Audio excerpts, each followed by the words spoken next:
My name is Selam. I'm Ethiopian. I don't like Ethiopians. That sounds really bad. Sorry, let me start again. I love to hate Ethiopians because I can. First part is how the kids are named. So it's either based on a physical trait or a characteristic trait at birth. So that becomes your name. My name means peace. So there was war when I was born between neighboring country Eritrea. That ended the second I was born. Okay, not the second, but 5 months later. So essentially, it's like a self-fulfilling prophecy. My uncle was not as lucky. His name is Kebere, which literally translates to he was heavy.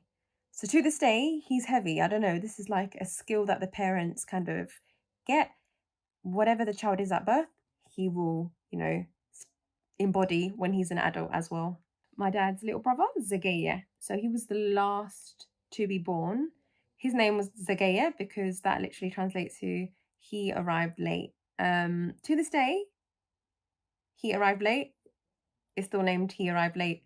It's an unfortunate name, especially if you're turning up at a party on time, you still have arrived late, A couple of other ones, I won't bore you. We have Alganish, you're a bed. Amleset, she threw up. And my favourite, Burtukan, orange. The celebrities kind of got their inspiration from Ethiopian ways of naming kids. There's categories to Ethiopians. So the first generation, my dad, came as a refugee as a human rights activist from Ethiopia. The second generation, like me, born here, known as the lost generation. The third, in denial.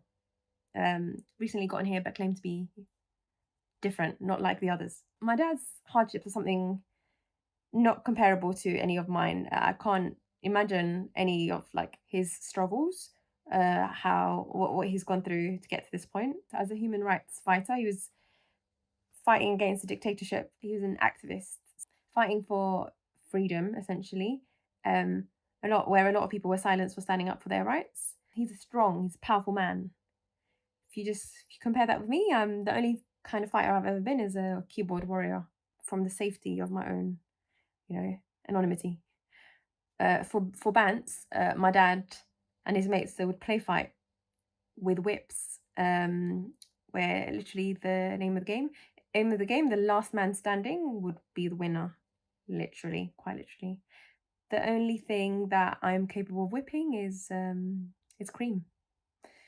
My dad would walk 12 kilometers to school and back sometimes barefoot.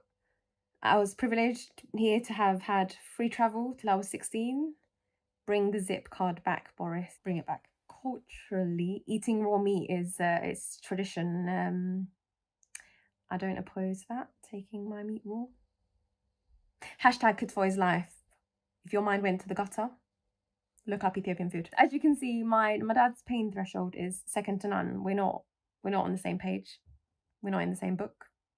Matter of fact, we're probably not even in the same library.